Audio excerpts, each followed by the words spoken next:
Hello, my name is Pham, and this is my first lab in Physics 2211, and my topic today is constant velocity. The purpose of this lab is to observe the motion of an object that is moving at the same speed without changing directions, and create a position versus time graph for our experiment. Since this is our first lab, it is also to get us familiar with the tracker and glow script programs. The fundamental principle was mainly based on the momentum principle. Additionally, the position update formula must be used to determine that the net force would be zero in achieving constant velocity. To create the models, I first recorded a water bottle rolling across the table. Using the tracker software, I analyzed and recorded the data from the video. Lastly, I created a model using GlowScript in an ideal world without friction and other concerning factors.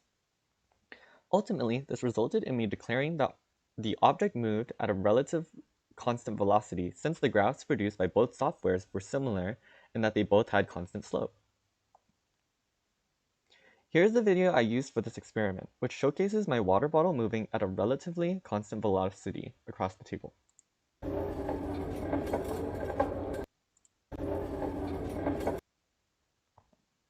Using Tracker, I first calibrated my video using the width of my laptop being 0.363 meters.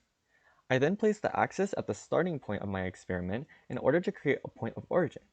Something to take note is that both of my lines used for the calibration and axis were tilted by negative 0.05 degrees in order to consider that the video was taken at a slight angle. To more accurately represent my data, I used 75 small space time intervals to record the position of the center of the bottle. Another note to consider is that the recording of the position occurred well after the bottle had been released in order to accurately represent velocity. On the left half of the screen, a portion of the data gathered can be seen as intervals of 0.033 seconds.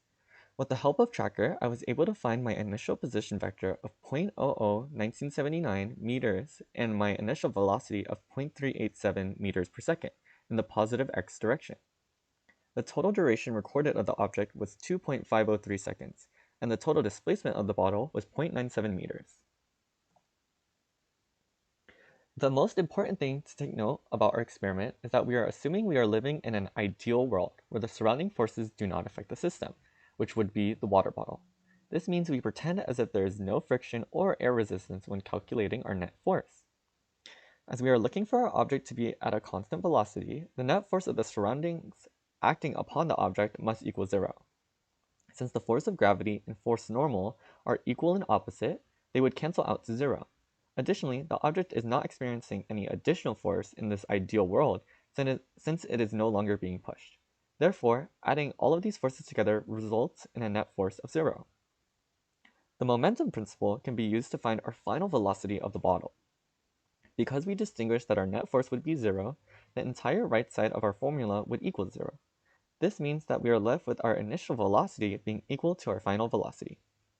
The last principle we must take into consideration is the position update formula. This formula is particularly important since it will help us predict or show where the position of the ball should be after a specific amount of time. Using GlowScript, we can simulate our bottle in a complete ideal or perfect world where it moves in a constant velocity. To compare our new model and our computed results from earlier, we must substitute the same initial position, initial velocity, and lengths of time gathered from our experimentation. This can be seen as we change the x component of our position, velocity, and time.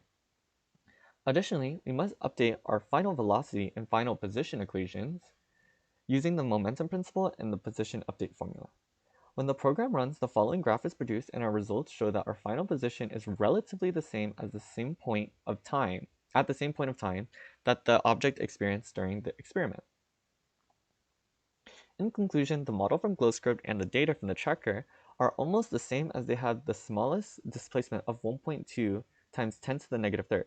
Therefore, we can state that the water bottle moved in a relatively constant velocity with the exception for some slight error. This error could have been caused due to the friction from the table and air resistance the bottle actually experienced during the experimentation. Additionally, human error could have occurred when recording the data points in tracker and during the rolling process of the water bottle. To improve our experiment to lessen the error, we can use a surface that has less friction from our table or possibly create a contraption so that the water bottle is pushed at a constant velocity to begin with. To answer the reflection questions, our main difference if we were to flip the axis would be that change in the initial and final positions of the bottle. This could mean that the direction in which the motion would occur could be different. However, the magnitudes and results of the experiments would stay the same, such as the magnitudes of the slopes within our graphs. To answer the second question, it is a partial possibility. We understand that the force like gravitational and normal force can be cancelled out, assisting in our net force equation. However, we are unable to determine the friction, air resistance, and other forces that may change the net force in ideal circumstances. Thank you for watching.